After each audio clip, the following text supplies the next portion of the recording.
Grande Alilovic was born in 1578 in what is now Croatia.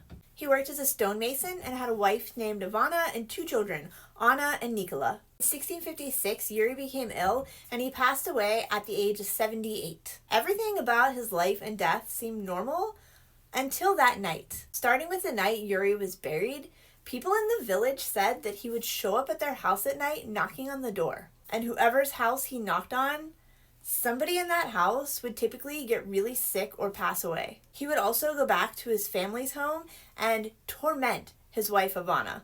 Things got so bad that Anna and Nikola ended up fleeing to Italy. Jure would continue to torment his village for 16 years after his death. Eventually, the villagers could not take it anymore, so they made hawthorn stakes and they waited for Jure to come to the village that night. Hawthorn is one of the few trees that if you make a stake from it, it is incredibly potent against the vampire. When they finally got their chance and they attempted to stake Jure in the heart, they couldn't get the stake to penetrate through his skin. Later that week, 9 volunteers from the village would go to the graveyard at night and dig up Jure's grave. Once they had him unearthed, they tried to stake him a second time, which, again, didn't work. They would end up performing an exorcism on Jure, and they used a saw to separate his head from his body. After that, all of the vampiric attacks by Jure at night came to an end.